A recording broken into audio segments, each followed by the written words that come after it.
sejam muito bem-vindos ao webinar do Bureau Veritas sobre finanças sustentáveis.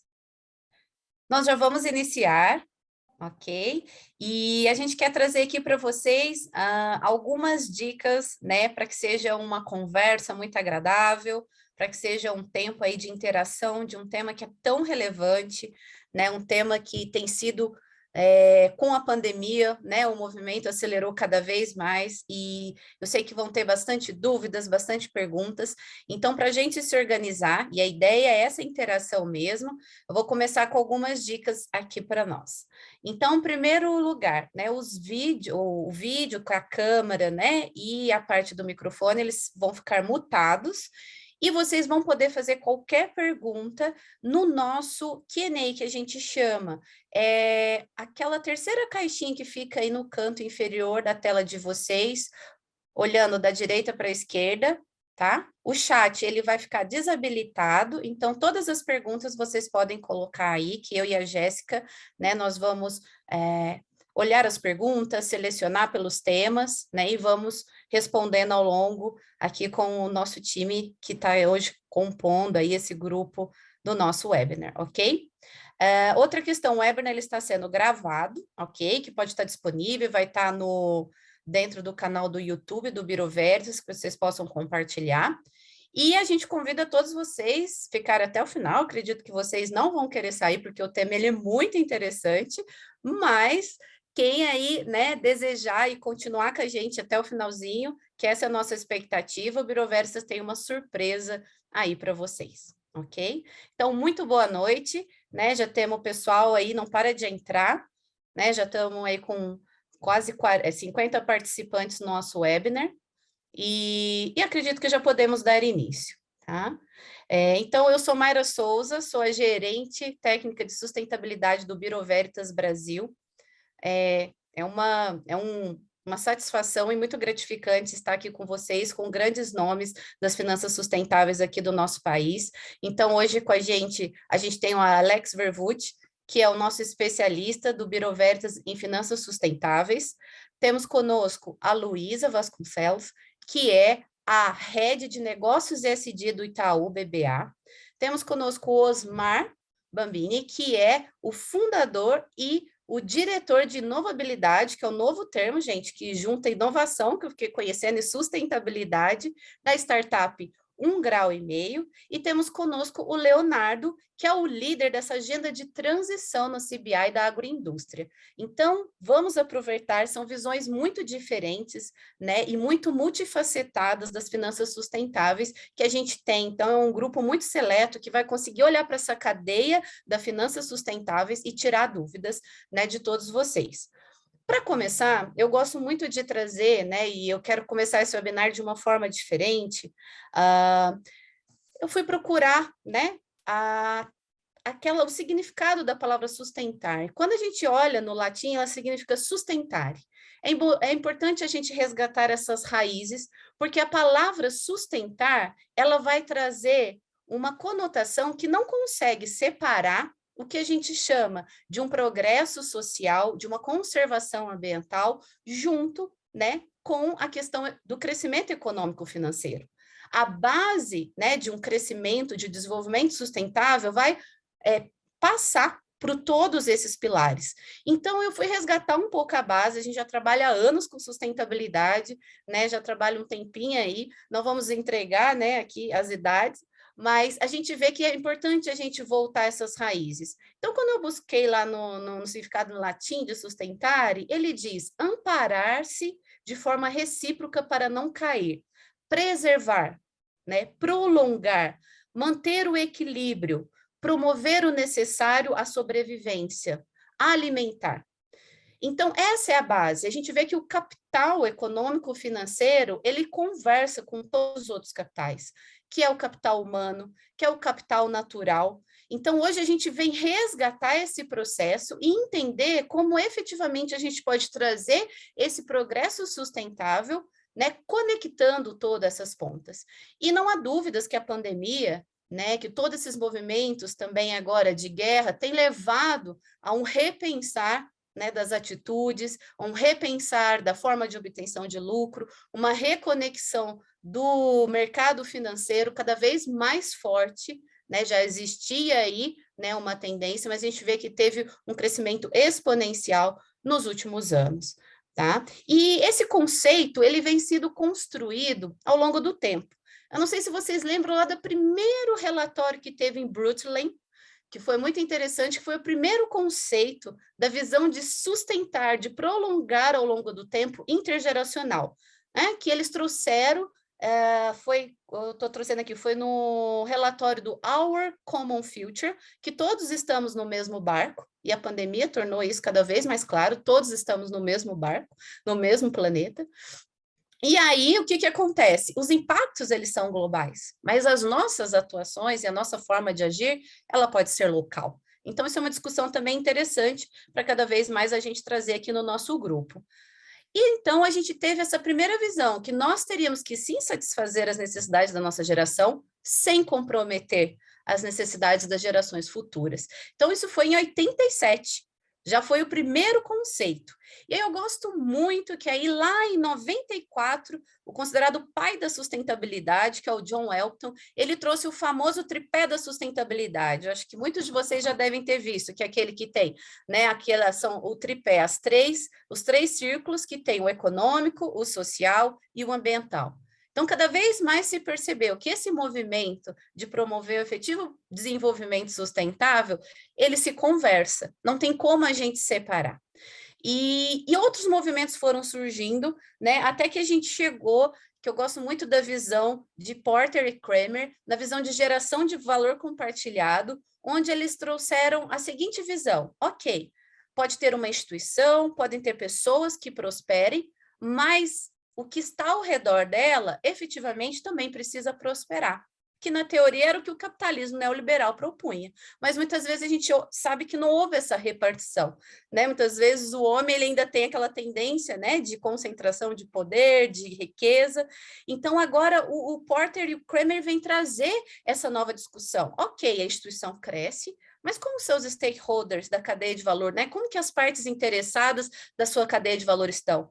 Elas também estão prosperando? Elas também estão crescendo em todo tipo de capital, né? O financeiro, o humano. E aí eu gosto muito de uma estudiosa de Oxford, que ela criou a economia Dunnett, não sei se já viram, porque a figura lembra um Dunnett, onde ela vai colocar justamente isso, né? Que existe os limites, né, do planeta, dos limites planetários, e para que tenha um desenvolvimento sustentável, precisa-se ter uma fundação social muito bem construída. Né? Então, a gente tendo uma fundação social, garantindo aquele mínimo, como se fosse a base ali da pirâmide de Maslow, né? As questões de sobrevivência, a gente conseguindo ter, né, esse progresso social no seu limite adequado, né, de fundação social, a gente respeitando os limites do planeta, a gente consegue ter. Mas a gente vê, se vocês pegarem, eu acho muito interessante, existe um livro, Economia Dunnett, e eu super sugiro essa leitura, que eles mostram que as setinhas saem, extrapolam justamente o que é o desenho ali que eles chamam, né, do Dunnett, e que isso está acima, né, dos limites planetários e de uma construção realmente adequada de uma base social. Então, aí ela começa a trazer as consequências disso. Então, isso é uma coisa muito importante também, para a gente ver que a parte financeira ela é a engrenagem para que esse progresso social e essa conservação ambiental ela aconteça, e hoje a gente vai ver um pouquinho sobre isso. Então, assim, a gente tem a gente ficaria aqui em outro webinar, então, o Bureau Veritas, ele está trazendo uma sequência de webinários, a gente teve o Desmistificando o ESG, que foi muito interessante. Super sugiro vocês a estarem acompanhando no nosso canal do YouTube também, e vamos ter uma sequência, porque senão a gente ficaria aqui, né, muito tempo conversando, porque é um tema incrível de se falar, tá? E novo também em alguns aspectos, que é as 3 letrinhas, então o próximo avanço aí que a gente tem visto, do ESG, né, que é uma sigla em inglês, que significa Environment, Social e Governance, onde também esse termo ele não é tão novo assim, ele já veio desde 2004, quando o ex-secretário da ONU, Kofi Annan, fez um convite né, ao mercado financeiro, para que eles começassem a olhar cada vez mais para todas essas questões do pilar social, de governança, e o mercado financeiro já tem se movimentado muito há anos, né, então não é novidade com os fundos ESG, né, e se observou através até do ISE B3, do índice Dow Jones de sustentabilidade da Bolsa de Nova York, que esses fundos ESG, e aí temos a Luísa aqui para conversar conosco e trazer mais essa visão também das instituições financeiras, eles têm mostrado, em muitos momentos, uma rentabilidade das suas ações interessantes, por quê? Porque são várias mitigações de risco e ganho e fortalecimento reputacional nas marcas que efetivamente promove a sustentabilidade, e perceberam que também existe uma volatilidade menor. Então, isso é bem interessante, né? E um movimento muito interessante que também está acontecendo é a nova geração de investidores. Então, hoje, se a gente pega aí os grandes detentores dos ativos, né, econômicos financeiros, BlackRock, enfim, vários outros, eles trouxeram até uma reportagem, a JP Morgan, que a gente tem bilhões de ativos em dólares que estão na mão de uma nova geração. E essa nova geração de investidores, que são, né, os filhos dos grandes aí globais, eles olham muito a questão do propósito.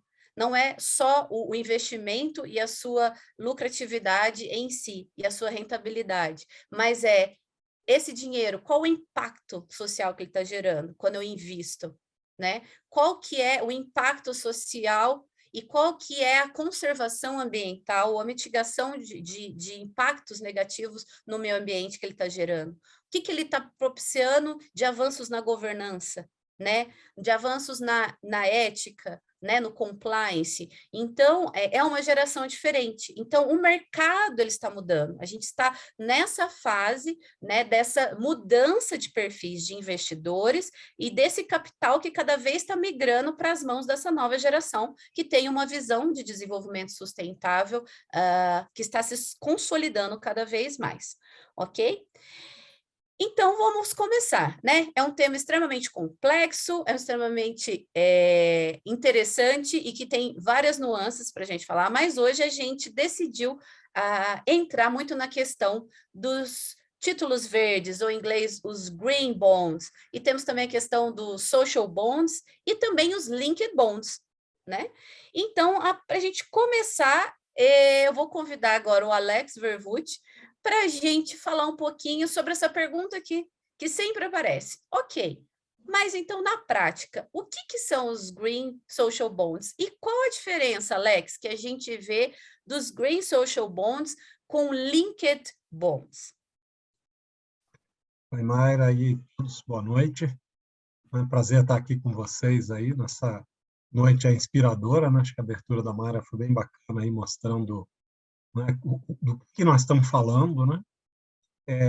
O que acontece? Você tem hoje, nesse novo mercado, eu sempre falo, pela primeira vez, nós estamos associando os atributos ambientais e sociais com um recurso, porque isso antes não era feito, né? Antes você tinha iniciativas e você tinha protocolos, por exemplo, o ISO 14001, né, que é uma norma super antiga, lá dos anos 90, que determina como que uma empresa ela estabelece toda a sua gestão ambiental voltada para você impactar o menor possível com seu sistema produtivo, mas não existia um olhar para o investimento, né? Então, aquilo era operacional, né? ISO 14001 é assim.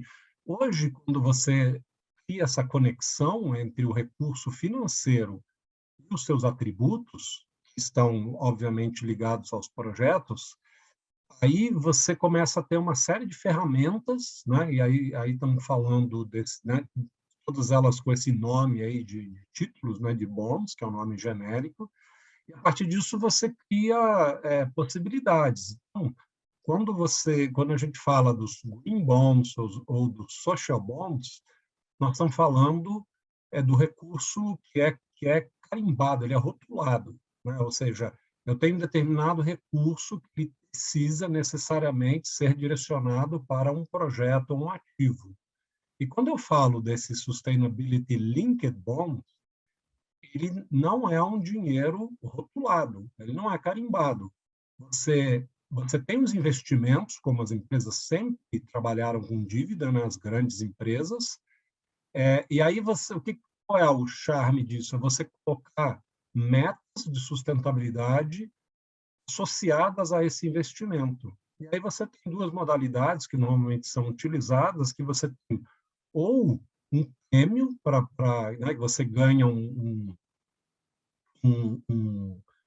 você paga um valor mais baixo na forma de um prêmio sobre aquela dívida, aquele empréstimo, então você paga uma multa se você não atinge a meta, né? Então, mas aí são modalidades diferentes na parte da contratação, mas sempre quer dizer que você tem uma consequência financeira se você atende ou não aquela meta que é colocada. Tá? Então, esse é o princípio. Por isso, né, ele fala que é um título ligado, ele é linked, né, ele é conectado à sustentabilidade, mas o recurso não é carimbado. Tá? Esses outros produtos que são green bonds, social bonds, você tem o recurso todo tem que ser direcionado para projetos que é o termo novo aí que se usa nessa área, que é a elegibilidade, que eu vou explicar logo mais aí na minha apresentação. Muito obrigada, Alex, pela explicação. A gente também tem aqui, gente, retomando para quem está entrando agora, as perguntas vão vir aqui no Q&A, tá? Que é o quarto quadrinho aí, se a gente olhar aqui da direita para a esquerda, no canto inferior da sua tela, ok? Obrigada, Alex. E então, para dar continuidade, né, na nossa explicação e trazer um pouco a visão aí desse crescimento, né, das finanças sustentáveis, dos green bonds, eu convido o Leonardo, né, da CBI, que é o nosso líder da agenda de transição da agroindústria aqui no Brasil. Leonardo, seja muito bem-vindo. O Leonardo vai compartilhar com a gente uma apresentação que graficamente vai mostrar assim, os avanços nesse tema, muito interessante.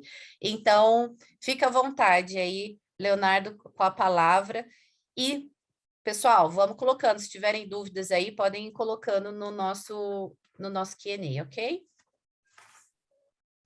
Boa noite, pessoal. Gostaria de agradecer aos organizadores pelo convite e para falar de um tema tão importante e também assim tem um potencial tão grande de resolver essa situação alarmante que a gente vive quanto ao clima, que são as finanças sustentáveis. Estão vendo a minha apresentação? Ainda não. Vamos ver, daqui a pouco ela deve entrar. Enquanto isso, você pode explicando um pouquinho para a gente sobre o CBI, né? Bem importante, eu acho que trazendo essa já introdução. Perfeito, gente. Então, esse é o meu primeiro objetivo aqui hoje, é explicar um pouco para vocês que ainda não conhecem a CBI, o que a gente faz e como que a gente atua nesse mercado, tá certo? Próximo slide, por favor. Perfeito. Então, a Climate Bonds Initiative, ela é uma organização internacional que tem por objetivo final mobilizar o mercado de capital para a ação climática. Isso visando uma aceleração da transição da economia para uma economia global de baixo carbono. E a gente faz isso através, principalmente, do fomento de instrumentos financeiros verdes, como os famosos títulos verdes. Quando eu estou falando de título verde, eu estou falando de um instrumento financeiro, um título de dívida, que pode ser emitido por uma organização, uma instituição, um governo, com o objetivo de levantar capital para financiar algum projeto ou algum ativo. O desafio está, e o nosso objetivo, em ter certeza, em provar que esse recurso ele está sendo direcionado para projetos e ativos que tenham um impacto ambiental positivo, esteja relacionado à nossa temática de sustentabilidade, certo? Então, esse é o objetivo geral da Climate Bonds Initiative. É uma empresa sediada em Londres, nós temos times no mundo inteiro e nós temos um time aqui na América Latina e no Caribe, com a maioria do pessoal trabalhando aqui no Brasil, certo? Bom, e como que eu tenho certeza que esses recursos provenientes da emissão desse tipo de instrumento, ele está indo para um projeto que tem algum benefício? Primeiro, certificação. A gente tem que certificar, e após a certificação, para que serve a certificação? Para a gente gerar um rótulo e rotular esse capital. no advento desse movimento de certificação e rotulação de títulos, eu acho que até vou falar um pouco de algo que o Alex já citou, surgiram 3 rótulos principais para rotular essas operações. Primeiro, o rótulo verde, cujo o uso de recursos, os recursos vão para projetos e ativos com benefícios ambientais, principalmente aqueles relacionados à redução da emissão de gases de efeito estufa, mas também para projetos que tenham algum benefício no aumento de resiliência e adaptabilidade às condições climáticas, certo? Um segundo rótulo é o rótulo social, que é direcionado para projetos e ativos com benefícios sociais, como, por exemplo, infraestrutura básica, e um outro rótulo, que na verdade é um somado desses dois, que são os títulos com rótulo de sustentabilidade, cujo o uso de recurso ele é direcionado para projetos e ativos com impacto ambiental e social. De novo, cito o que o Alex falou, esse recurso ele é carimbado, então 100% dele tem que estar alocado nesses projetos e ativos elegíveis a partir da certificação, né? E a rotulagem é da operação financeira, isso é muito importante de dizer aqui, a gente não rotula o emissor. Uma determinada empresa que emitir um título desse, a gente não certifica quem emite, a gente certifica a operação financeira, o rótulo vai para a operação financeira, tudo bem? Próximo slide. Bom, aqui a gente tem um slide do volume de capital proveniente dessas emissões, desses rótulos ao longo do tempo. A gente vê que é um volume crescente, esse gráfico está em bilhões de dólares, é um volume crescente, é um volume muito grande de capital, que aumentou ao longo do tempo, e também, ao longo do tempo, surgiram novos rótulos, além desses 3 que eu citei anteriormente. Quais são esses novos rótulos? O Alex já citou. Sustainable Linked Bonds, que eles têm essa estrutura um pouco diferente, que o recurso ele não é carimbado, e, mais recentemente, assim, muito recentemente, rótulo de transição. Então, títulos de transição também é um novo tipo de rótulo que vem sendo usado no mercado. Próximo slide, por favor. Perfeito. Como eu falei, esses são os principais rótulos que a gente tem hoje no mercado. Verde, sustentabilidade e social, os principais. Mais recentemente, surgiram os Sustainable Linked Bonds, que são esses instrumentos de dívida cujo o recurso ele não é direcionado para nenhum projeto específico, mas ele está linkado ao benefício ambiental, à performance sustentável daquela empresa que emitiu, e está linkado a algum KPI. Se aquele KPI não for atingido, provavelmente essa taxa de juros ela sobe. Se ele for atingido, provavelmente espera-se que ela diminua ou ela não suba, certo? E os títulos de transição, que o uso de recursos ele está linkado a alguns dos objetivos do Tratado de Paris, em especial 1,5 graus. Então, limitar esse aquecimento global a 1,5 graus. Já foram emitidos mais de 16 mil instrumentos certificados e rotulados com algum desses rótulos, com um volume acumulado de 2,8 trilhões de dólares. Então, muito dinheiro. Próximo slide, por favor. Bom, agora falando só de títulos verdes em si, tá bem, gente? Esse é um gráfico que mostra o avanço do mercado em trilhões de dólares de instrumentos rotulados com títulos rotulados com o rótulo verde. A gente vê mais uma vez, é um movimento crescente, ele está aumentando cada vez mais, e se a gente for pensar nessa projeção, espera-se chegar em 2025 a 5 trilhões de dólares. Em 2021, nós tivemos um ano recorde, mais de 517 bilhões em emissões rotuladas verdes.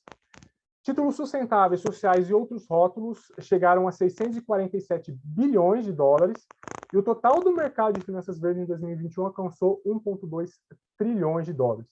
Até hoje, o maior título certificado verde foi emitido no setor de transporte pela Société du Grand Paris, num valor de ao redor de 3,25 bilhões de euros, certo? Então, bastante coisa, o mercado, assim, pulsante em crescimento e que só vai crescer, eu não vejo isso desacelerando de forma alguma. Próximo slide, por favor.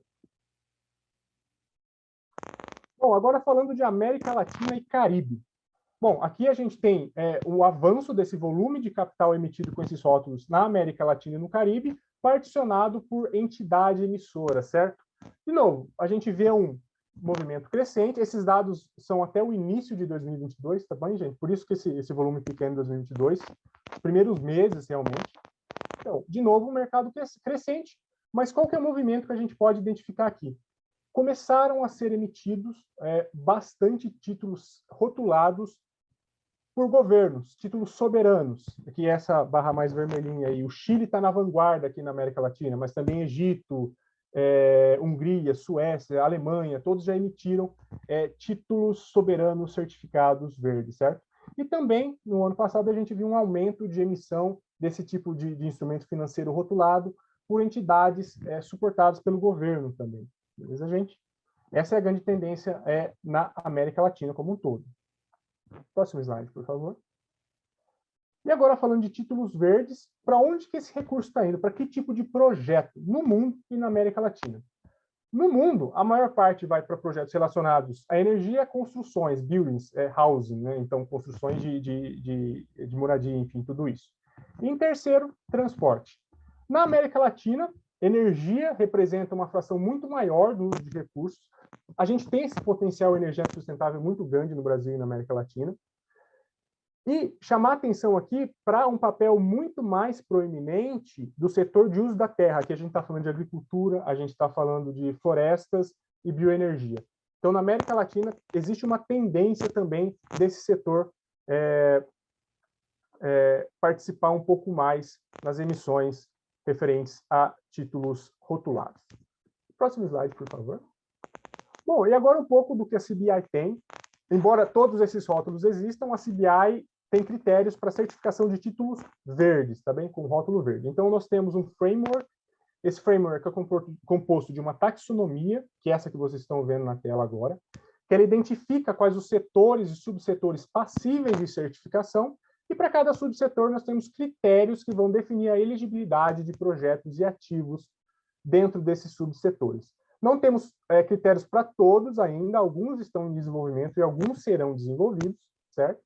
Nós também temos os standards da CBI, que definem as melhores práticas para a emissão de um título verde, e nós temos os esquemas de emissão e certificação, certo? Então, todo o processo que você precisa certificar antes da emissão, certificar depois da emissão, para provar realmente esse nível alto de compliance, que esse recurso está indo para um projeto que tenha essa elegibilidade e essa pegada de redução de impacto climático, tá certo?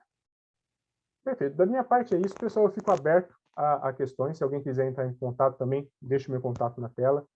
Espero poder discutir bastante com vocês o tema. Muito obrigado. Muito obrigada, Leonardo. Foi muito didática a sua apresentação. Falo que os gráficos, eles ajudam, né, a gente materializar, né, e quantificar o quanto esse movimento está crescendo aí de forma muito relevante. Então, muito obrigada. A gente vai ter as perguntas, a gente deixou para o final, já estão chegando aqui perguntas, né, no nosso Q&A, já estou vendo quem que vai ser aí a pessoa que vai responder, temos coisas muito interessantes chegando, então a gente estimula todos vocês, né, tiverem dúvidas, irem colocando aqui para nós. E para dar continuidade, a gente vai convidar agora a Luísa Vasconcelos, né, que é a Head de Negócios de SD do Itaú BBA, para falar um pouquinho, Luísa, sobre o papel, né, dos bancos nessa educação também, que é um processo educativo, e interlocução para alavancar o mercado dos títulos verdes. Seja muito bem-vinda, Luísa. Oi, Mayra, tudo bem? Muito obrigada pelo convite, você e o Alex, e é um prazer estar aqui com os meus colegas Leonardo e Osmar também falando. Acho que a linha da apresentação faz muito sentido, né, quando o Alex introduziu ali os tipos de produto, o Leonardo trouxe um monte de dado, né, como o mercado está evoluindo, porque eu acho que volta um pouco o que você disse até na introdução, né, que a sigla ESG ela não é nova, mas ela acabou ganhando tração mais recentemente, porque a gente está vendo justamente esse movimento de finanças integrando esses princípios, né? Então, assim, historicamente a gente vê que a área de sustentabilidade dentro das companhias ficava como um departamento separado, cada vez mais hoje ele está quase como uma área transversal, que começa também a atuar junto a outras áreas. Então, a mais óbvia que a gente tem visto bastante é a área de finanças, mas também as áreas operacionais, principalmente quando a gente fala daquele produto que está vinculado a metas, né? Porque as metas normalmente são metas corporativas, que afetam todo o negócio da companhia e que, portanto, vão depender de todos os departamentos estarem envolvidos, tá? E aí o que muda, né? Eu diria que para os bancos isso mudou primeiro a nossa interlocução. Então, historicamente a gente estava acostumado, por ser um banco que dá empréstimo, faz transação financeira, né? Presta assessoria, a gente estava acostumado a falar com as áreas financeiras, cada vez mais a gente está ampliando essa interlocução e também tendo diálogo com outras áreas dentro da companhia, em especial a área de sustentabilidade e muitas vezes até as áreas operacionais, tá? E o que é bacana a gente ver e dizer é que, assim, a visão do ESG, quando a gente atua com os nossos clientes, ela é uma visão tridimensional. A gente sempre olha a perspectiva, que pode ser de risco ou de oportunidade. A gente sempre pensa no tema, né, se vai ser ambiental, social ou de governança, sendo que, normalmente, a questão da governança é quase que um pré-requisito para os clientes poderem estar acessando produtos e serviços sustentáveis dentro do banco. E aí, por último, a gente fala de aplicação, seja ela em operações, em negócios, em transações com fornecedores, por exemplo. Então, aqui dando um exemplo, né? A gente pode ter um exemplo de uma perspectiva de oportunidade no tema ambiental com aplicação em negócio. A gente pode falar de um financiamento que, por exemplo, incentive a eficiência energética, né? Toda vez que a gente vai fazer aqui os financiamentos no banco, a gente costuma brincar que a gente é agnóstico do produto financeiro, né? Então, o Alex e o Leonardo explicaram super bem os produtos que existem, né, os 5 formatos, mas a gente brinca que quando a gente está fazendo a estruturação efetiva, a gente basicamente olha qual que é o requisito do produto financeiro e qual que é o requisito da formatação ESG, né? E como o diagrama de Venn, que você tem, né, aqueles dois grupos, a gente acha justamente a intersecção. Então, a gente coloca os requisitos ESG nos requisitos de produto para chegar em algo que faça sentido. E aí, ao fazer esse movimento, o que o banco faz? A gente olha todas as metodologias e taxonomias que existem hoje no mercado, né? Então, qual que é o nosso ponto de partida? A gente normalmente começa com os Objetivos de Desenvolvimento Sustentável, que foram dados pela ONU, que são 17, e cada transação que a gente faz tem que estar pelo menos alinhada com um desses objetivos, tá? Feito isso, a gente vai olhar quais são os critérios genéricos para operações, tanto no mercado de capitais quanto no mercado bancário, que são dadas pela International Capital Markets Association, a ICMA, e pela Loan Market Association, a LMA. Feito isso, a gente vai olhar as taxonomias que existem. Então, o Leonardo explicou super bem a taxonomia da Climate Bond Initiative, que tem ali um viés mais ambiental, né, ou social, e que está muito vinculado ao projeto. Portanto, aquela estrutura de operação de uso de recurso, né, seja ela ambiental, social ou a soma dos dois, que é o sustentável. A gente vai olhar também a taxonomia da União Europeia, a taxonomia verde da FEBRABAN e todo o resto que também está junto, né. A gente brinca que clientes terão demandas e terão produtos ou formatos que fazem mais sentido para eles, tá? Então, pensando aqui, quando a gente olha nível operação, é uma análise mais simples. A gente brinca que é cara a crachá.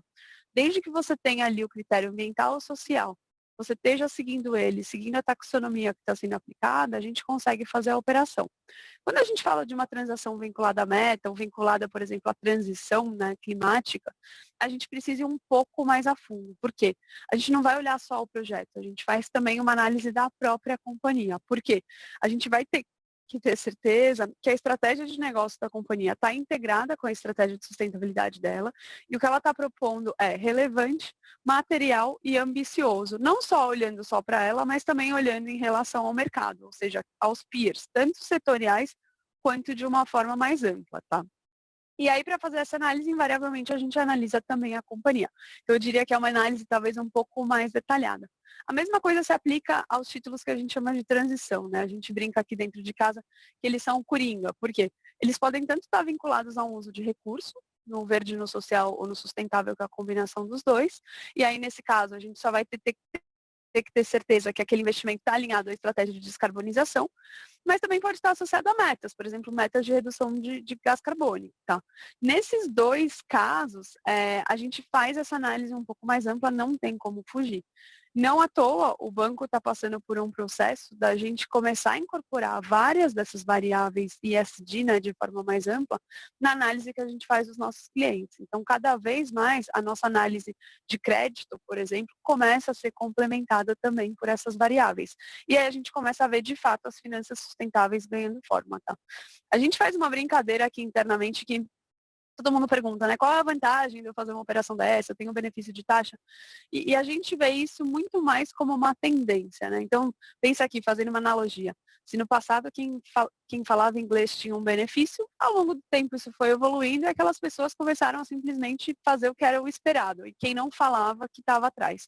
Eu acho que no ESG e nessa agenda de finanças sustentáveis, a gente vai seguir mais ou menos a mesma tendência.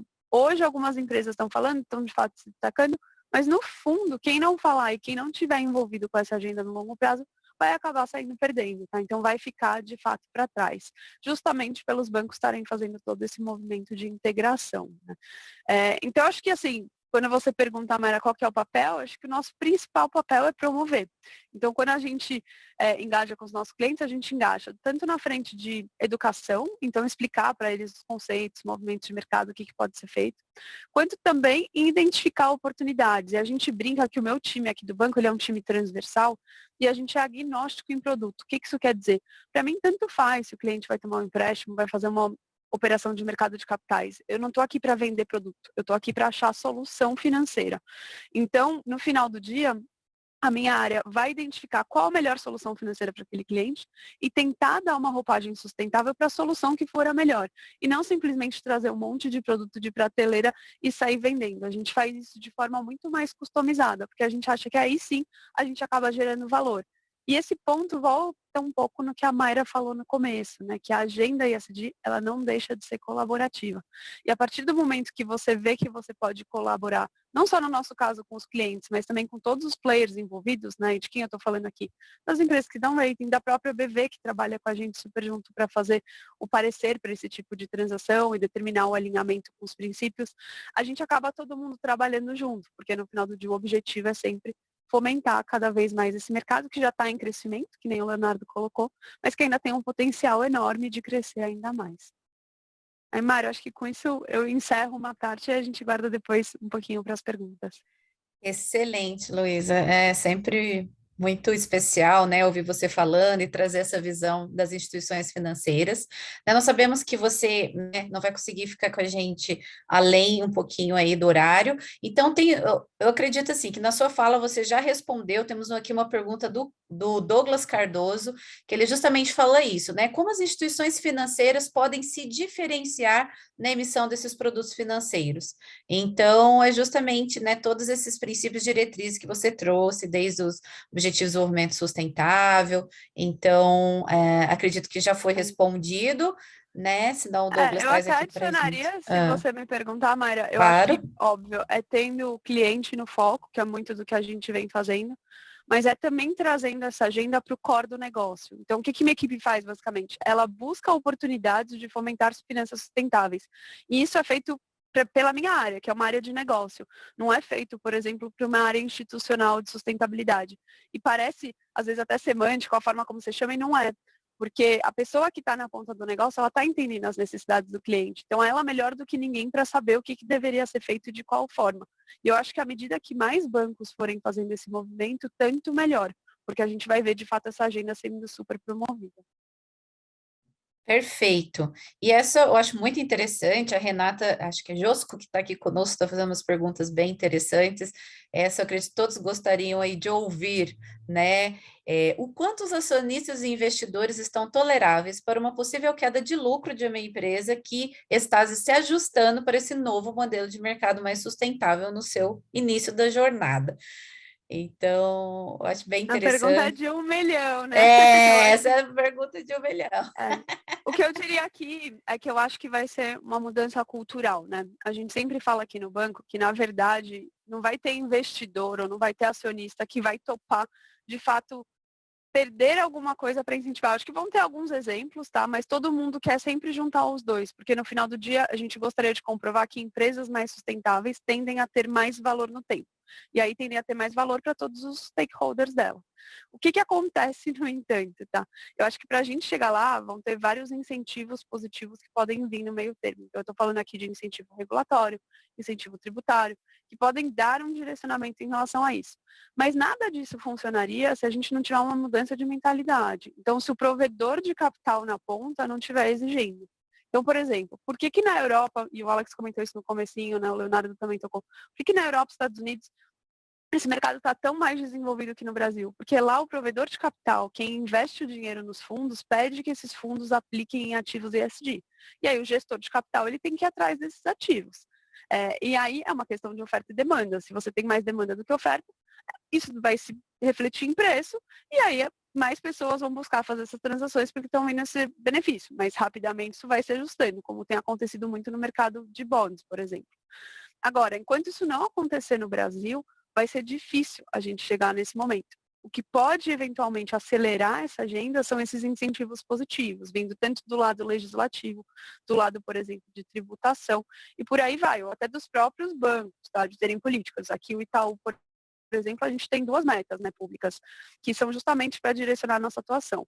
A primeira é fomentar 400 bi em negócios de impacto positivo até 2025, que eu acho que foi super bacana. O próprio Bradesco também tem algo parecido. E o segundo é ser um banco net zero, que necessariamente vai forçar com que a gente engaje com os nossos clientes para fomentar a transição climática. Eu acho que assim, isso deveria ser um excelente indicador de como players financeiros estão se movendo, mas aí para o meu ponto de uma agenda colaborativa, a gente não vai fazer nada sozinho, porque o banco também tem uma agenda de gerar retorno, e a gente precisa fazer isso de forma sustentável. Então, eu acho que aqui é como a gente vai conciliar e trazer mais stakeholders para estarem junto nessa agenda. Excelente, Lu.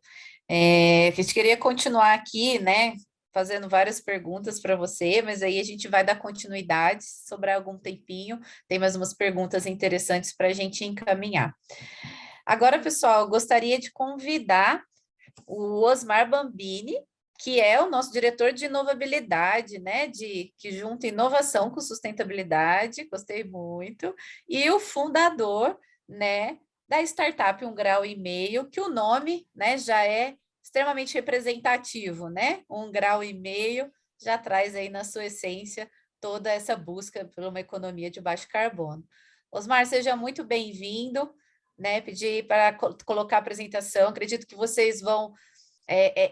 assim, é incrível ver essa iniciativa e todo o trabalho da 1,5 grau. E aí vocês vão ver um pouquinho do lado agora do empreendedor, né? Aquele, então, que recebeu então esse capital para cada vez mais fazer, né, os impactos positivos ou a mitigação dos impactos aí, olhando para a questão da natureza e os ganhos positivos sociais.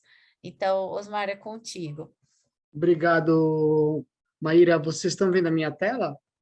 Sim. Maravilha, então. Vou esconder aqui um pouquinho para não incomodar o pessoal. Bom, é um prazer estar aqui com vocês, né? Boa noite. Deixa eu voltar aqui, que a minha apresentação andou sozinha. Bom, eu sou um dos cofundadores da 1,5 grau, né? Uma startup que desenvolve tecnologias para redução de incêndios florestais e traz a análise do impacto ODS, né, relacionada aos incêndios. Então, tudo começa com a urgência do desafio relacionada ao incêndio, então, que são as altas emissões, né? Hoje, os incêndios florestais representam 20% das emissões do planeta, e no Brasil, em anos mais secos, chega a 30%. No Pantanal, ano passado, ano passado não, nos incêndios de 2020, mais de 17 milhões de vertebrados morreram. Problemas de saúde vão desde problemas respiratórios, mas também problemas emocionais em crianças que vivem em áreas com incêndios recorrentes. Perdas financeiras não precisa nem falar, né? Tanto em setor privado, e sabe-se que prevenir os incêndios é 6 vezes mais barato, e também na água, né? Não só assoreando nascentes e prejudicando a qualidade do solo, mas na Califórnia, por exemplo, reservatórios de água são intoxicados pela fuligem dos incêndios e outras doenças têm surgido também, né? Então, nós olhamos para os incêndios como se eles fossem um vírus, né? Eu vou falar um pouquinho da tecnologia, não vou ficar falando de tecnologia, porque eu acho que não é o fórum, mas é mais para vocês entenderem o que a gente faz e o que a gente está aplicando nesse primeiro projeto que foi certificado com o CBI, tá? Só para dar esse contexto. Então, nós olhamos os incêndios como incêndios florestais, né? Como um vírus, e desenvolvemos um sistema que funciona como um firewall, que é o Pantera, que é uma plataforma integrada para a gestão de incêndios. Então, ela traduz os fundamentos do combate aos incêndios florestais em soluções tecnológicas para prevenção, detecção precoce e resposta rápida. Então, o primeiro pilar, o primeiro fundamento é a prevenção. Então, nós desenvolvemos mapas de risco que trazem fatores antrópicos, fatores climáticos e históricos e geram alertas diários em áreas onde qualquer ignição passe a ser perigosa, né? Então, a partir daí, a gente traz a detecção precoce, esse é um dos diferenciais da nossa tecnologia.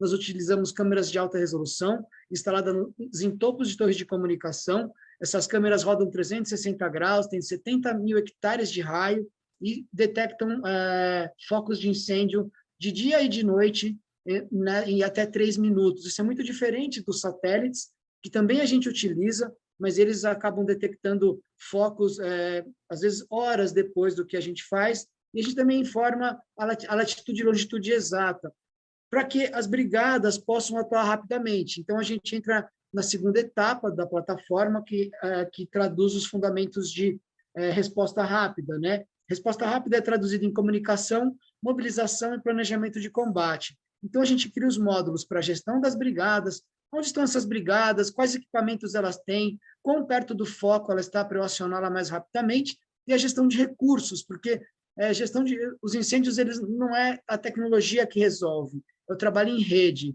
Então, a gestão de recursos, quem são os vizinhos, se esses vizinhos têm equipamentos, os telefones, pontos importantes que o mapa precisa mostrar. E hoje a gente também está desenvolvendo a integração com o espalhamento de fogo, onde a gente sabe para onde o fogo vai, o que fazer para evitar que ele ultrapasse uma determinada área, integração com drones, desde para o acompanhamento de combate, mensuração de área atingida, né? Isso tudo gera dados que são customizáveis, esses dados eles também estão entrando muito na gestão de transparência de ações de mitigação, em projetos ambientais que podem trazer esses dados como para endossar as atividades, né? E uma coisa muito bacana que a gente faz é olhando para a questão do carbono dos incêndios. Então, há muito pouco tempo atrás, não se observava esse fator, né?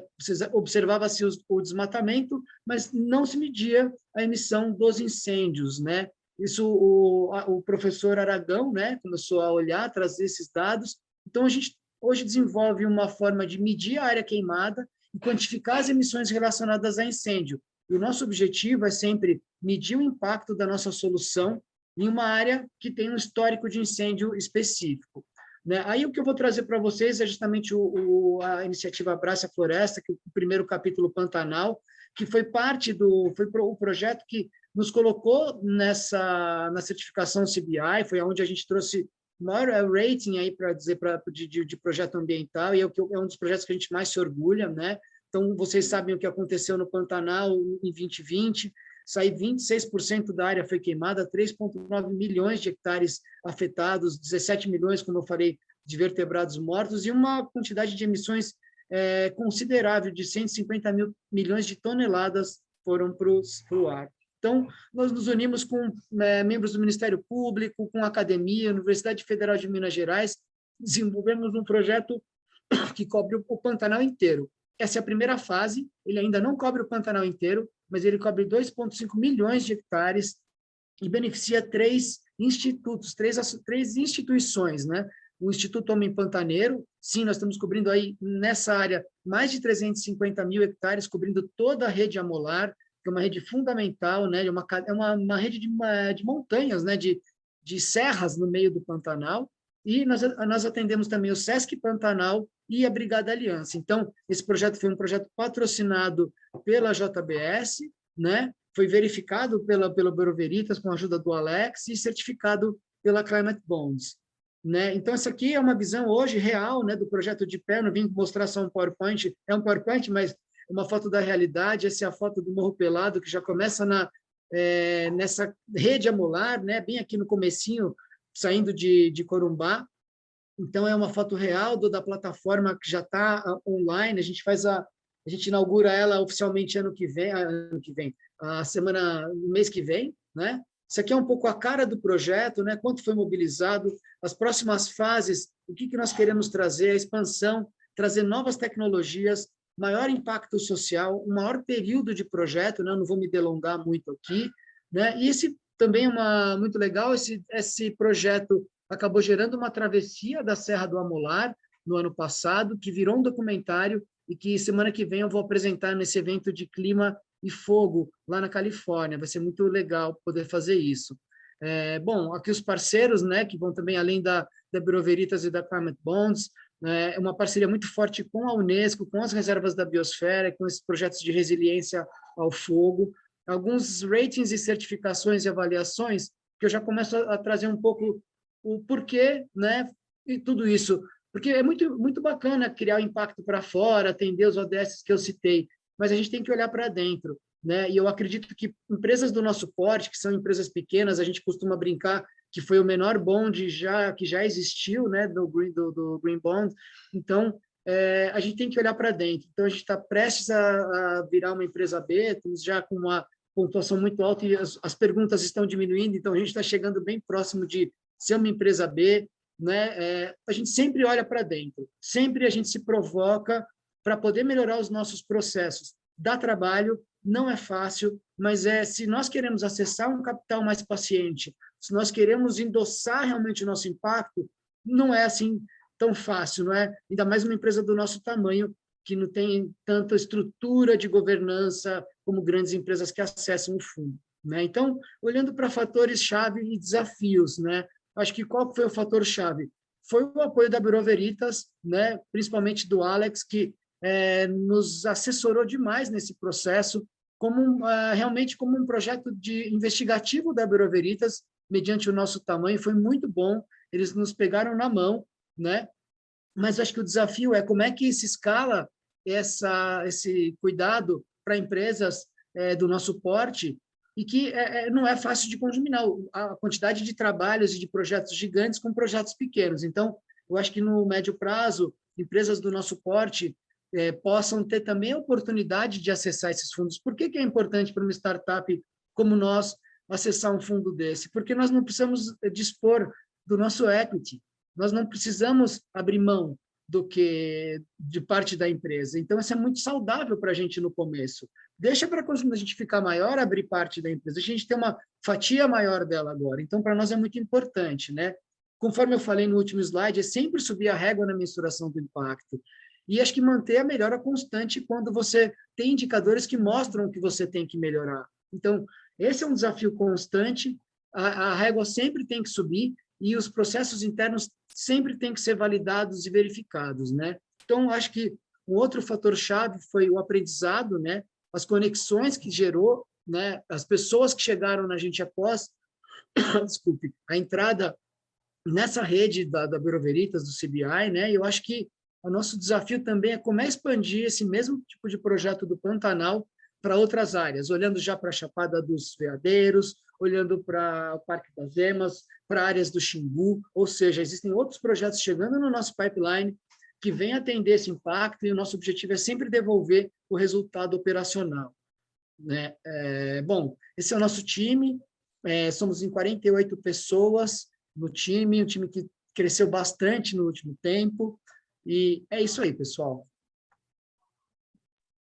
Excelente, é incrível, né, ouvir, né, você trazendo para a gente a experiência, né, todo o impacto que vocês têm gerado, e como é bom ver, né, nós vamos tem várias perguntas aqui já vindo, né, que a gente ficou muito orgulhoso de participar desse processo, do Bureau Veritas junto com vocês, de ser o pequeno em valor, mas um grande impacto, né? E então, parabéns, que vocês continuem firmes. Achei muito interessante essa questão que você trouxe, da questão financeira, né? De não mexer no equity. Então, acho muito legal trazer essa realidade, né, do mundo das startups aí, né, que cada vez tem avançado, já estão virando até o setor 2.5, né, não é mais nem o 2.0, nem o terceiro setor, né, já está sendo criado um setor específico por toda a dinâmica que vocês têm, né, de trazer soluções ambientais, soluções sociais e, ao mesmo tempo, gerar lucro, né, então isso é uma coisa muito diferente, que as startups cada vez mais têm trazido essa relevância, né, para o mercado financeiro. Então, muito obrigada. Eu acho que aqui já até respondeu uma pergunta do Douglas novamente, que ele fala justamente isso. Que ele pergunta se, né, as pequenas empresas, que é o middle market, também podem ter acesso, né, a esses capitais. Então, acho que aí, Douglas, também está um pouco da resposta. Mas no final a gente vai conversar especificamente sobre a metodologia, tem algumas dúvidas aqui, ok? Muito obrigada, Osmar. Obrigado. E agora, né, finalizando, né, também com chave de ouro, né, nossas apresentações, queria convidar o Alex Vervut, já foi super citado aqui pelo papel relevante que tem feito no Brasil, né, de trazer cada vez mais a legitimação, a educação e essa interlocução, né, por meio dos processos de verificação dos títulos rotulados. Então, Alex, você é o nosso especialista aqui do Biroveros Finança Sustentável e passo aí para você a palavra. Obrigado, Mayra. Então, na verdade, né, a gente colocou de propósito a parte minha da apresentação no final, porque daí vem a grande dúvida, tá bom, isso tudo aí é tendência, acontecendo, ele traz benefício, mas como é que faz, né, para receber esse rótulo? Então, é onde eu vou entrar aqui na minha apresentação. Pode passar a próxima. Bom, a gente já comentou no início, mas só para resumir aqui, quais são os produtos verificáveis, né, para o Bureau Veritas, o que a gente trabalha. Né? Lembrando sempre que nós estamos falando que o objeto da verificação é o instrumento de dívida. Né? Acho que a Luísa colocou muito bem, você não rotula o emissor, a gente rotula a operação. Né? E o Bureau Veritas ele trabalha, então, com verificação ou certificação, vou explicar já a diferença, de títulos que podem ser ambientais, sociais, ou a fusão desses dois. Tá? Porque você pode ter, ao mesmo tempo, atributos ambientais e sociais dentro de uma mesma operação. E aí você não vai ter o Green Bond ou o Social Bond, você vai ter o Sustainable Bond. Tá? Isso também existe. Ou então esse Sustainability Linked Bond, que é aquele que eu expliquei, que aí ele não está associado a um projeto, a um ativo, mas sim metas, né? São indicadores e aí sim estabelecimento de metas que vão estar associadas a uma operação. E aí você tem aquele recurso de ou ganhar um benefício ou então ter uma multa, né, financeira quando você atinge ou não essas metas que são colocadas. Né? Lembrando que cada produto desse, né, se a gente chamá-los assim, ele tem uma base técnica, né, que a gente usa, né, uma empresa de auditoria, de verificação, ela sempre tem que ter um olhar objetivo para ela poder saber quem que passa, quem não passa, né, porque não é para todo mundo que isso vale. Então, a gente está sempre ancorado em normas técnicas. Para cada produto desse daqui, ele tem uma norma técnica por trás que tem que ser atendida. Pode ir para o próximo, por favor. Bom, são dois tipos aí que a gente trabalha. Nós temos uma emissão de segunda parte, né, que é a famosa SPO, um parecer independente, tá, sobre um projeto, aí, um ativo. Ou seja, o Bureau Veritas ele tem internamente estabelecido qual é a normativa que ele utiliza. Claro que a gente usa as normas de mercado, mas a gente analisa essas normas e vira o requisito do Bureau Veritas. Né? Então, ele é chamado de opinião de segunda parte, porque ele não está associado a uma norma de uma outra parte envolvida no processo. Quando existe essa outra parte, que aí hoje aqui nós estamos falando especificamente da CBI, aí vira uma opinião de terceira parte. E a opinião de terceira parte é uma certificação. tá? Então, eu vou continuar falando aqui nessa apresentação sempre da certificação CBI, que é o objeto nosso, né, dessa noite, desse webinar. Então, vamos lá, qual é a ancoragem disso, né? A CBI, ela desenvolveu um pacote aí de normas que dão para o verificador a condição de colocar esse olhar objetivo, né, sobre cada projeto que a gente verifica e saber, olha, isso daqui vai, isso daqui não vai. Então, o que a gente tem aí? É uma norma da CBI, que é essa Climate Bond Standard 3.0, e depois você tem uma bateria dos chamados critérios setoriais. Então, você tem critério setorial para agricultura, para energia, para florestas, transporte limpo e por aí vai. Há um tempo atrás eu tinha contado 16, mas como vão entrando novas, aí eu não estou colocando esse número aqui. Tá? E aí eles estão associados àquela taxonomia, né, que a CBI tem, que está dentro quem acessa lá o site da CBI, uma das primeiras coisas, inclusive, é um documento que já está traduzido para o português, onde você consegue enxergar todas as áreas, né, que estão hoje já, vamos dizer, passíveis de receber uma análise de elegibilidade e podem caminhar para um processo de certificação. Acho que o Leonardo mostrou isso lá no início da apresentação dele. Próximo. Bom, o mecanismo em si, né, de como que a gente, o que significa, né, você poder ser certificado, essas normas, elas vão sempre ligadas vamos chamar de dois pontos-chave aí. Um deles é a mitigação, tá? Lembrando que quando a gente fala hoje, né, do mecanismo da CBI, está relacionado diretamente a emissões, a gases de efeito estufa. Não necessariamente emissão, pode ser uma remoção também, mas sempre é relacionado a gases de efeito estufa. Então, você trabalha, por um lado, os requisitos chamados de mitigação, ou seja, onde que eu consigo reduzir as minhas emissões, e, por outro lado, o conceito de adaptação e resiliência, né, que eu acho que é bastante novo ainda no mercado. A gente percebe muitas dúvidas, né, quando o Osmar coloca aí que a gente teve que, né, ajudar bastante o entendimento, dar 1,5 graus sobre isso, porque realmente é novo. Mesmo as grandes empresas que chegam para rodar esse processo com a gente tem, porque se você pegar o que existe hoje de normas operacionais, né, como eu citei o exemplo, ISO 14001, não existem esses conceitos. Né? Então, o que é adaptação e resiliência? A gente pensa que nós estamos num cenário de aquecimento global, você pode ter medidas que individualmente façam com que as emissões do teu processo diminuam, mas você não está cobrindo toda a necessidade, porque se você, daqui a 5 anos, daqui a 10 anos, na verdade já tem alguns estudos mostrando aí que a gente, né, já os impactos presentes, daqui a 1 ano, já chegando um aquecimento, pensa, por exemplo, na agricultura. Como é que você vai continuar produzindo milho, soja, cana, né, as grandes commodities, num cenário de aquecimento?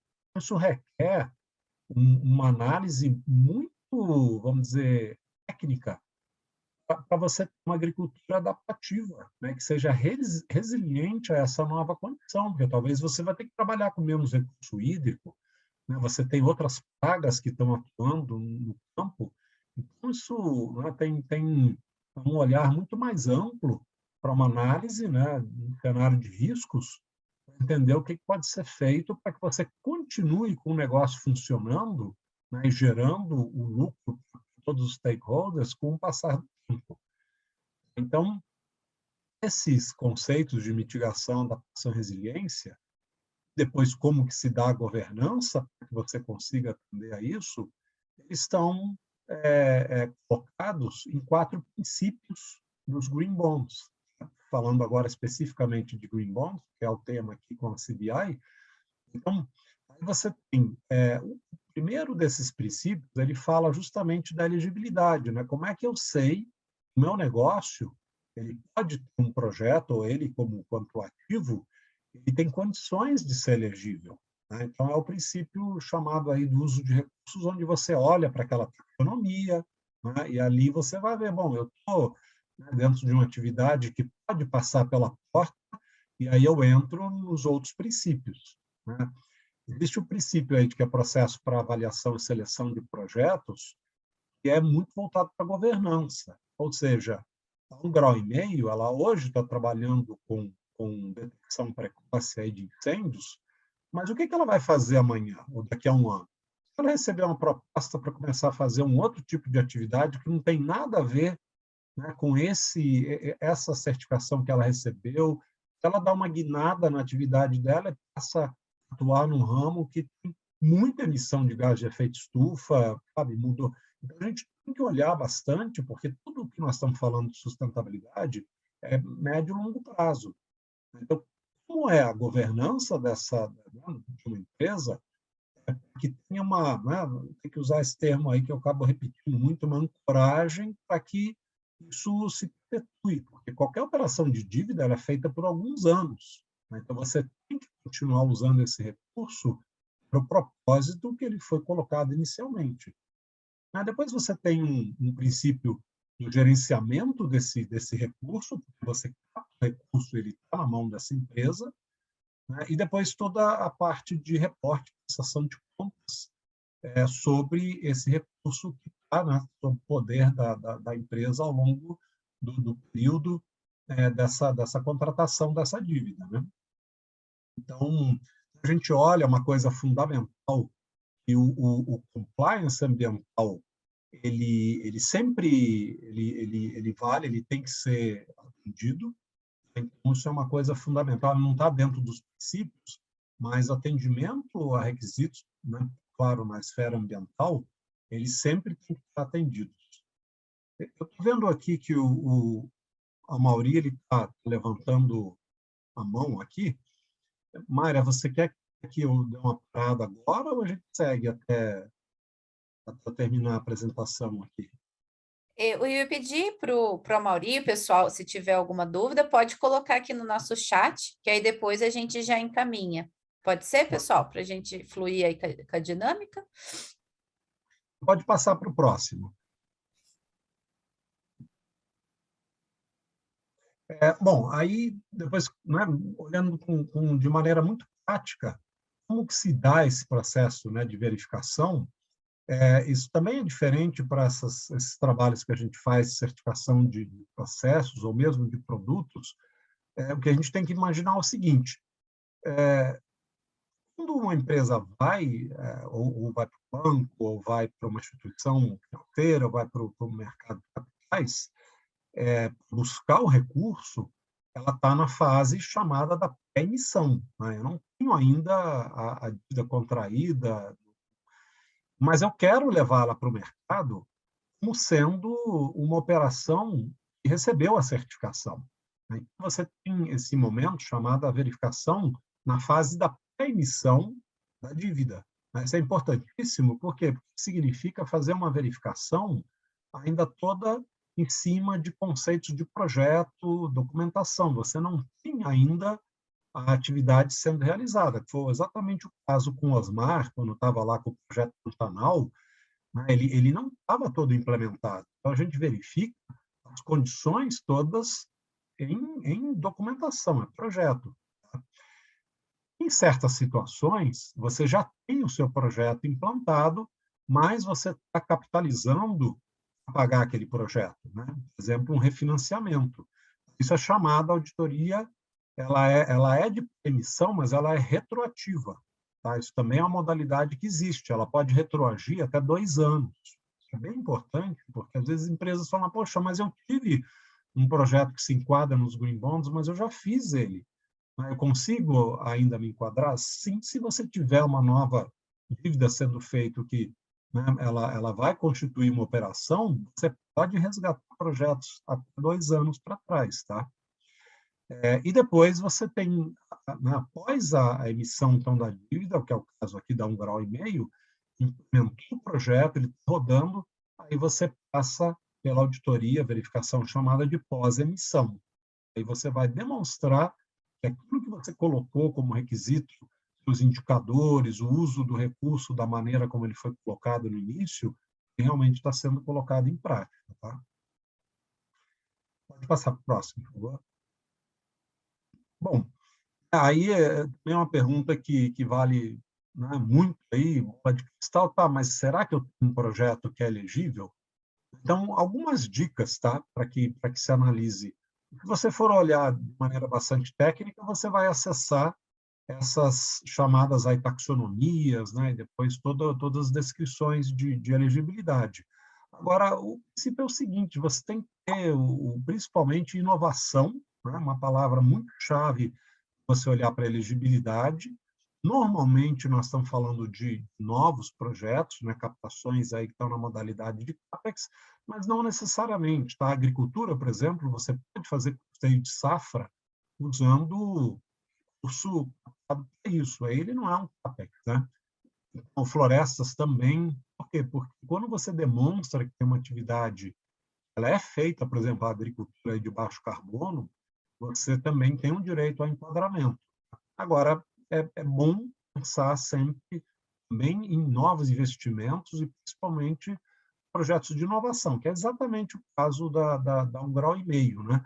Não é mais aquele business as usual que vai me dar elegibilidade. Eu tenho que ter uma coisa nova acontecendo, tem que ter inovação. Por quê? Porque senão eu não consigo fazer redução das emissões, ou então eu ter um tipo de atividade tenha lá no seu, né, no business, que você tenha a adaptação e resiliência. Né? Se eu estou fazendo aquilo que eu já fazia há 5, 10 anos atrás, eu não vou conseguir atender esses conceitos.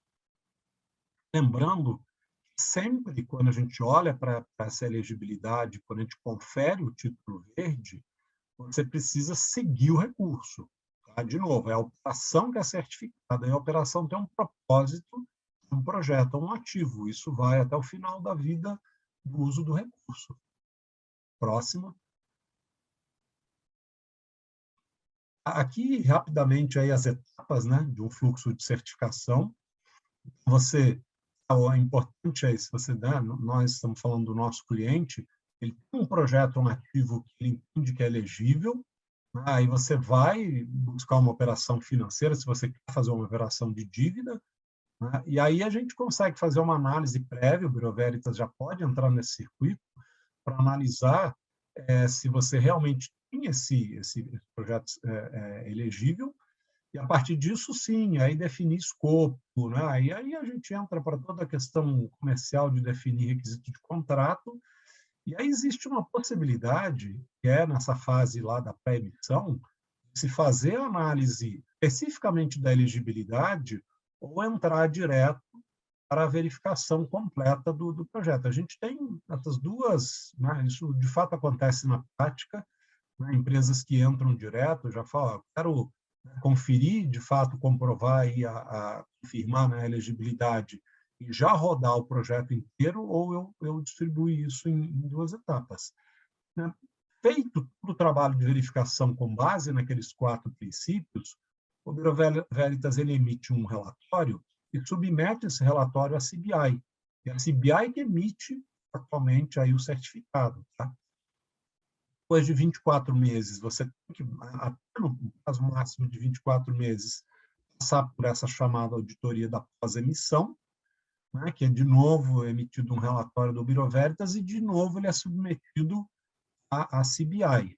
Né? Então, conceitualmente, a gente sempre fala, o processo de certificação ele é o que dá a maior credibilidade que existe no mercado. Tá? Eu digo, o Bureau Veritas trabalha também com essa second party opinion, que é a própria opinião do Bureau Veritas, mas se você pensa em termos de sistema de credibilidade, né, a CBI está aqui comparada para quem, né, trabalha com os tipos de certificação de processo, é como se fosse o papel do Inmetro, né, os órgãos que a gente fala que são os acreditadores, que estão espalhados pelo mundo todo e que, né, isso já existe aí há várias décadas. Tá? Próximo. Muito bem. Né, a gente está sempre falando de cenários de risco. Né, acho que a Luísa também trouxe bastante, que já é um critério de análise do banco, né, critério de análise de crédito do banco, E o que né, nós queremos aí, acho que junto com a CBI, é, na verdade, garantir credibilidade para uma certificação dessa, né? E a gente sabe que greenwashing, né, também muito, né, todo mundo quer pegar uma fatia desse mercado, só que às vezes não dá, né? Então a gente tem que trabalhar de uma maneira muito segura, né? O Bureau Veritas ele tem um comitê interno que ele analisa os casos complexos, eu digo, não é todo mundo que consegue, né, a certificação. Né, isso diria que é um diferencial nosso, porque a gente tem processos internos aí bastante seguros, para que no momento que a gente realmente emite um relatório e fala, esse daqui, né, tanto um second party opinion quanto um relatório para certificação, e realmente aquilo é feito de forma segura, tecnicamente sustentável, tá? Né, botando aí um dos sites que a gente costuma consultar aí sobre greenwashing, isso tem cada vez mais acontecendo, tá? Digo, cada vez mais gente analisando, né, situações de greenwashing. Próxima. Ok. Isso aí foi a minha apresentação aí, né, mostrando um pouquinho para vocês como é que está o processo todo. E aí ficamos abertos aí, volto com a Mayra e para a sessão aí de perguntas. Mayra. Muito obrigada, Alex. Sempre um aprendizado, né? Tá ouvindo nesses seus anos de caminhada aí dentro dos finanças sustentáveis. E eu achei muito interessante, né, esse final que você comentou sobre o greenwashing, até a Renata Diosco também fez uma pergunta sobre isso. Saiu um artigo recente agora, né, que eles estão, né, falando que essa grande onda ESG também tem trazido muita questão da institucionalização do greenwashing.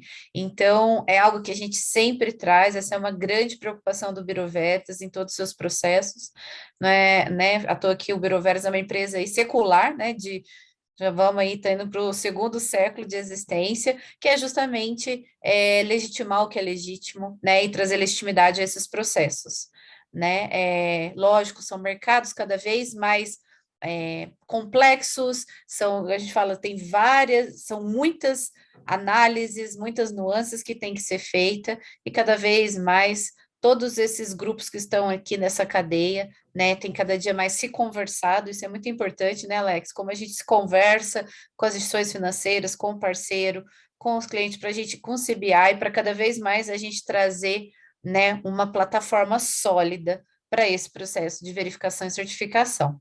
Então, muito obrigada. O Amaury levantou a mão, a Jéssica está tentando, acho que a Amaury já está aqui conosco. A Amaury, fica à vontade. O Amaury é o gerente executivo de certificações do Bureau Veritas, que tem investido muito nessa área de sustentabilidade, desenvolvimento sustentável no Brasil.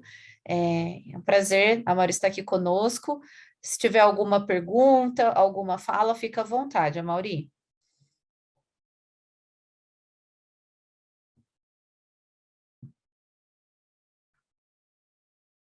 Está nos ouvindo? Estão me ouvindo? Sim. Seu microfone já está ativo, Amaury. Não, na realidade só dar uma palhinha, né? Ou seja, entrei aqui, né? Eu acho, eu acompanhei aí o enrolar do webinar, acho que foi muito produtivo, pelo menos posso ser suspeito em falar, né? Mas é um tema extremamente interessante, como todos aqui acho que puderam ter, né? Ou seja, essa questão da inovação, né? O momento em que a gente vive a nível global,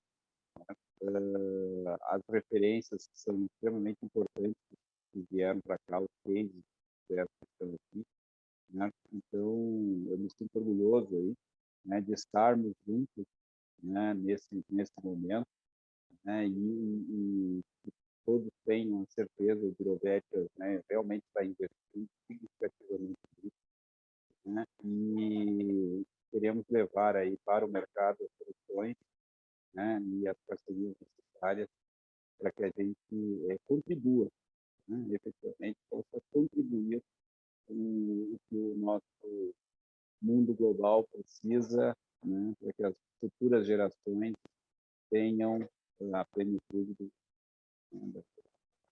de desfrutar o que a gente hoje está fazendo aí, junto ao mercado e junto a esses propósitos que todos almejam, todos estão procurando entender um pouco mais. Então, obrigado a todos, obrigado aos participantes, obrigado aos participantes, obrigado a Mayra, né, e sintam-se sempre à vontade de nos procurar nessa instituição para que a gente possa contribuir com soluções à altura das necessidades do mercado. Muito obrigada, Mauri. O Mauri tem sido um líder, né, internamente dentro do Bureau Veritas e fora nesse movimento aqui no Brasil e quiçá no mundo. Então, muita gratidão, né, da gente estar caminhando junto nessa jornada do desenvolvimento sustentável, né, de uma economia de baixo carbono. Muito obrigada, Mauri. E, pessoal, temos mais muitas perguntas aqui interessantes, e igual a gente falou, o Buroverso tem avançado também, a gente falou essa palavra várias vezes aqui, na educação corporativa. Então, se vocês não perdiam, no final a gente vai ter uma surpresa aí para vocês. Cada vez mais temos cursos em diversas temáticas, e esse tema não poderia ser diferente.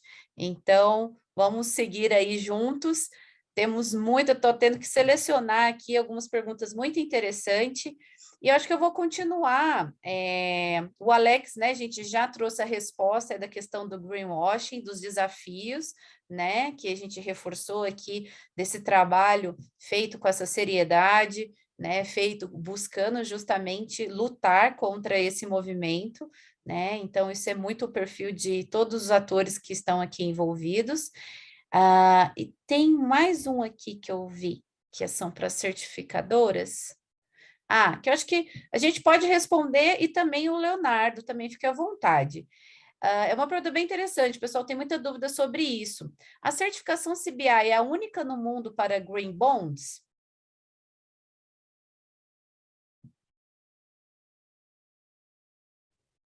Alex, ia falar alguma coisa? Posso falar também? Vou deixar essa para você, Leonardo. Nós temos os Green Bonds Principles da ICMA, assim, em essência, algo bem parecido, com alguns pontos de divergência diferentes, mas que, em geral, são dois critérios bastante robustos, tanto CBI como o ICMA. Enfim, esses são os dois que eu conheço que servem para a certificação de Green Bonds hoje. Excelente. É um mercado que ainda está, né? Mas pode falar, Alex. Deixa eu completar.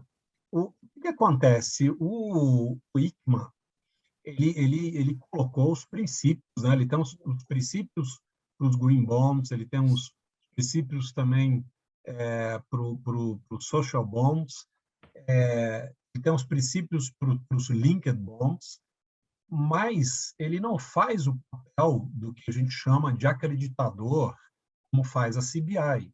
A CBI, ela realmente conduz o processo, ela credencia os verificadores, ela analisa cada processo, ele é gerenciado pela CBI. Né?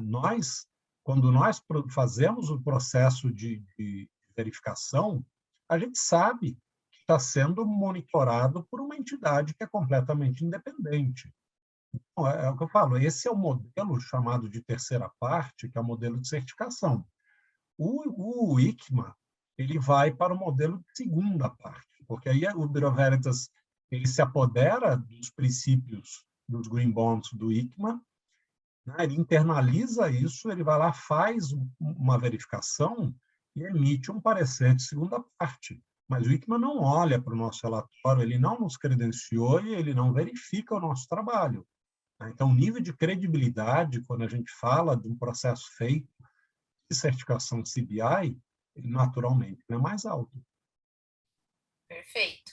E aí o Gutenberg Tavares também, ele pergunta algo muito semelhante, que é, né, como que funciona essa regulação desse mercado de green bonds. Então, acredito que a gente também, junto com a fala da Luísa e essas perguntas que a gente trouxe, essas respostas, né, que a gente trouxe, acredito que a gente consegue mostrar como esse mercado ele está se regulamentando, né, cada vez mais. Já avançamos bastante e temos cada vez mais oportunidades aí, principalmente com os desafios que a gente tem trazido do marketing verde e etc. Posso complementar, Claro, Maria? Porque sim. eu sempre gosto de fazer a comparação com aquilo que a gente já tem há décadas, por isso eu citei há pouco a ISO. Né? A ISO hoje ela tem, eu diria que centenas de normas que estão sob a tutela dela, porque são criadas normas técnicas pelo mundo, aí, como ISO 9001, que todo mundo conhece há muito tempo, na própria ISO 14001, que é da gestão ambiental. Então, ela cria a norma, né? E a partir disso você tem, em cada país, você tem você tinha o apontamento de um organismo que é chamado de acreditador, que aqui no Brasil é o Inmetro, né? Cada país tem apenas um órgão acreditador, e ele também, vamos dizer, credencia as verificadoras, né? E no momento que a gente faz uma certificação pela ISO, nós estamos submetidos às regras do Inmetro, que é um modelo muito parecido com esse que a CBI faz. Entende? Então, é uma fórmula muito antiga, que dentro da indústria funciona muito bem, porque quando se fala de certificação ISO, a gente sabe que tem uma boa credibilidade, e hoje a CBI está adotando esse mesmo método, que é a verificação chamada de terceira parte. Tá? Perfeito. Muito bom. Tem uma pergunta bem interessante aqui também acho que para os três, os agrônomos, isso é algo que tem vindo também com a CPR Verde, né? Que é um tema aí que está começando também, né, a se regulamentar. Acho que vale já aí, Jéssica, anota para um próximo webinar. Temos muitos temas interessantes nessa sequência, do Fernando Souza, ele é da Sintrópica Capital Natural. E como vocês veem a possibilidade de se financiar questões relativas também à biodiversidade, para além do carbono, especialmente por conta agora do lançamento que a gente teve do framework do TNFD?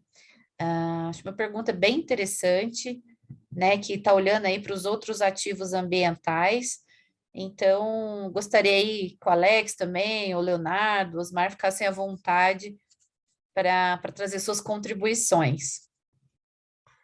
Então, eu vou começar aqui, tá? Depois fiquem à vontade para completar. São as temáticas, né? Ou que a gente fala que são os atributos que se trabalha.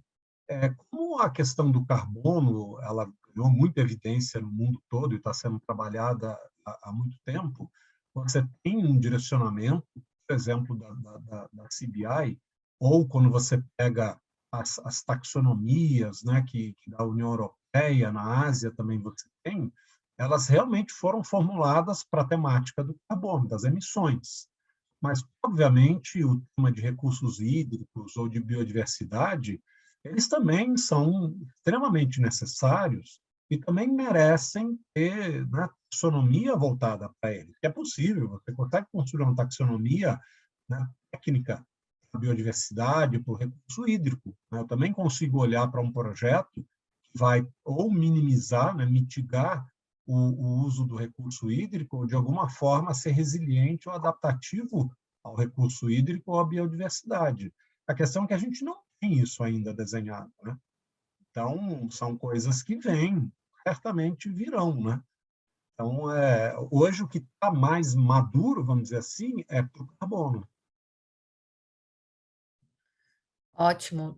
Leonardo, Osmar, fique à vontade para contribuir. Eu sei que essa área, até do projeto do Osmar, 1,5 grau, né, como contribui, né, para a questão da preservação da biodiversidade e a interlocução, né, que a gente tem numa economia de baixo carbono com esse ativo ambiental.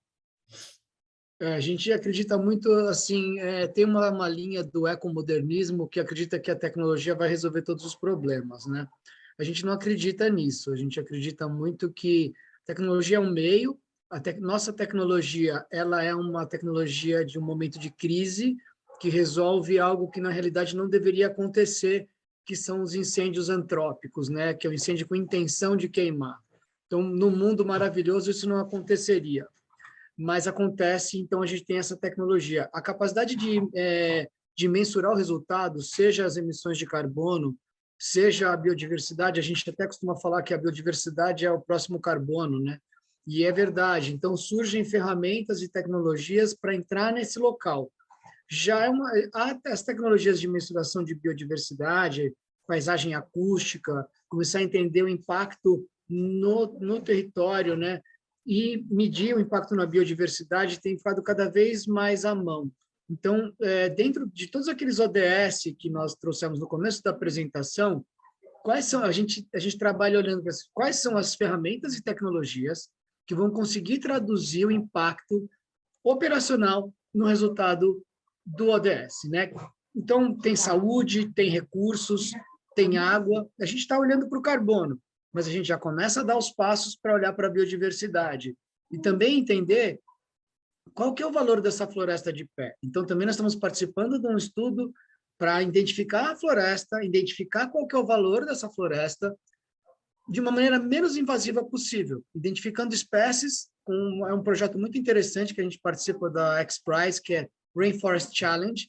A gente um grupo de um monte de pesquisadores aqui de universidades, da Exalc, da Universidade da USP de São Carlos, junto com o nosso time, com outros times, até o pessoal da França, que está olhando para a floresta e falando assim, legal, pessoal, o que a gente consegue gerar de recursos financeiros com essa floresta de pé? E qual que é o valor do serviço que essa floresta planta? Então, assim como o Alex falou, existe sim uma linha bem... Eu acredito que a gente vai ver muita coisa muito bacana vindo nessa área, porque o que eu enxergo, os projetos de impacto, cada vez mais a régua vai subir também no que ele está gerando de impacto, e as tecnologias estão aí para medir.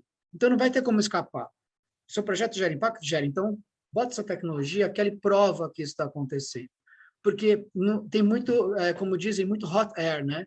Muito projeto que as árvores não estão crescendo, não está acontecendo o problema do greenwash. Vamos compensar, mas está acontecendo? Então, essa é uma cobrança mundial. Eu quero ver crescer a árvore, eu quero ver a biodiversidade retornar, né, as espécies retornando. Então, eu acho que é bem desafiador e muito super excitante mesmo saber que a gente tem isso aí pela frente. E quem sabe um dia a gente não vai estar mais com uma tecnologia para resolver um problema, mas a gente está vendo quantas espécies estão vindo. Ao invés, a gente costuma dizer que hoje a gente monitora para que a morte não aconteça, né? Então, quem sabe um dia a gente, no futuro, como uma empresa olhando para esse lugar do mundo ideal, a gente é uma tecnologia que monitora a vida retornando, né? Então, esse é o nosso dilema, né? Como a gente passa a ser uma empresa que não precisa mais estar preocupada com o que a gente está preocupado hoje, né, no futuro. Perfeito, amei, né? Vamos monitorar daqui a um tempo a vida, né? A biodiversidade, o avanço das espécies. É isso que nos motiva aí a cada manhã estar trabalhando, né? Dentro desse setor e nessa área. Obrigada, Osmar. Leonardo, como engenheiro agrônomo também, né? Da transição e da agroindústria no Brasil, gostaria também de ouvir um pouquinho a sua visão sobre a biodiversidade, que é um tema assim bem interessante, que está começando a vir, né, em alta, principalmente agora com a assinatura do CPRV, de os ativos ambientais. Sim, Mari, pessoal, sustentabilidade está diretamente linkada à adaptabilidade e resiliência de qualquer sistema. Sustentabilidade vai ter um valor até financeiro intrínseco muito grande, porque é recurso genético. Então, e a gente vê esse movimento hoje de atribuir valor a essas funções ambientais, além só do carbono, é claro. Então, é algo que a Climate Bonds olha também, tudo que está relacionado à adaptação, adaptabilidade e resiliência dos sistemas. Eu gostaria até de fazer uma palhinha aqui sobre um projeto que a gente vem desenvolvendo, que são esses projetos de transição. É uma agenda ampla na CBI, voltada para o mundo inteiro e para vários setores. Esse projeto está mais avançado na indústria de cimento, aço e químicos, mas também estamos começando agora a trabalhar com a agroindústria como um todo. Quando eu falo agroindústria, é o setor como um todo, desde input, produção, processamento, venda. E o nosso objetivo com essa agenda é definir o que a gente precisa mudar nessas indústrias para que elas futuramente se tornem carbono neutro, claro, é um fator, mas também resilientes e sustentáveis. Então, a gente tem que olhar para todos esses fatores, não só o carbono, mas também resiliência e sustentabilidade, que está totalmente ligado a esses outros fatores ambientais. E futuramente, assim, no final das contas, esse projeto tem como objetivo, claro, que é o papel da CBI, criar guias quando eu falo guias, critérios para certificar outros tipos de emissões, outros tipos de instrumentos, como os Transition Bonds, os Sustainable Linked Bonds, e atrelar isso também a esses outros fatores que não só carbono. Carbono é muito importante, claro, mas outros fatores também são. Muito bem pontuada essa questão. Ótimo, acho que também a gente pega o gancho para a pergunta do Daniel Francisco, que justamente perguntou, né, como a gente vai começar então também a comentar essas perspectivas em torno da temática social, né, que são social bonds. Sei que temos um caminho aí desafiador quando a gente olha para o capital humano, quando a gente olha para as questões sociais, elas ainda não são tão tangíveis, né, igual ao meio ambiente, que também começou essa caminhada um pouco antes, né, dos indicadores, da visão de tangibilização desse movimento também do progresso social. Mas se você quiser complementar também, Leonardo, que eu vi que você citou na sua apresentação, acho que seria interessante, porque, igual você falou, é tudo conectado, é tudo interligado, né? Sim, só um complemento que eu acho interessante nesse aspecto social desses instrumentos de financiamento. Quando, de novo, nessa agenda de transição, quando a gente discute o que a gente precisa mudar em um determinado sistema, seja qual for, a gente tem que levar em conta que essa transição ela tem que ser justa. Então, falando aqui de agricultura, puxando o peixe para o nosso lado, agrônomo, tá certo, a gente tem que transicionar. A agricultura, algumas pessoas estão fazendo da forma correta, algumas ainda não estão, mas querem fazer. Mas o que a gente pode fazer? A gente tem que produzir comida, a gente tá mexendo com segurança alimentar, a gente tem tudo isso. Tem pessoas que vivem disso, tem muitas atividades que não estão alinhadas com uma transição crível, mas que existem muitas pessoas que vivem disso. Então, sempre quando a gente vai pensar nesses fatores, a gente tem que pensar em quanto que isso influencia o social envolvido. E isso que torna muito complexo essas questões que envolvem criação de critérios. Então, mas é algo que a gente se debruça muito para definir, sempre se preocupando com isso em qualquer indústria que a gente trabalha, certo? E quanto aos social bonds, realmente, os critérios da CBL têm essa pegada mais ambiental, mas olhando também para fatores ali, escorando sociais também, para que não afete isso de forma negativa nenhuma, claro. Perfeito. Pessoal, nós estamos chegando... Opa, Alex, quer falar? Então, vamos completar aqui. O social bond, se você pegar pelos os princípios dos títulos sociais do ICMA, ele tem também colocados os critérios de elegibilidade. Quem quiser acessar, procura lá o International Capital Market Association, ICMA, procura os social bonds, que você vai encontrar uma tabela onde ela traz, de um lado, os tipos de projetos elegíveis e, do outro lado, o público-alvo. Então, você tem pessoas abaixo da linha de pobreza, populações excluídas ou marginalizadas, pessoas com deficiências, imigrantes ou populações deslocadas, e assim vai. Na outra, né, no eixo X, você tem infraestrutura básica, acesso a serviços essenciais, habitação acessível, geração de emprego, segurança alimentar. Então, já está, de certa forma, tangibilizado. Você tem, né? Tanto que nós, o Bureau Veritas, já fizemos verificação de título social, tá? Porque já tem a ferramenta, o modelo ele já está construído pelo ICMA. Ótimo, Alex. Eu até coloquei, não sei, pessoal, no chat, esse link que o Alex falou. Não sei se todos conseguem acessar, mas está aí para vocês também buscarem. Enfim, gente, o tema é...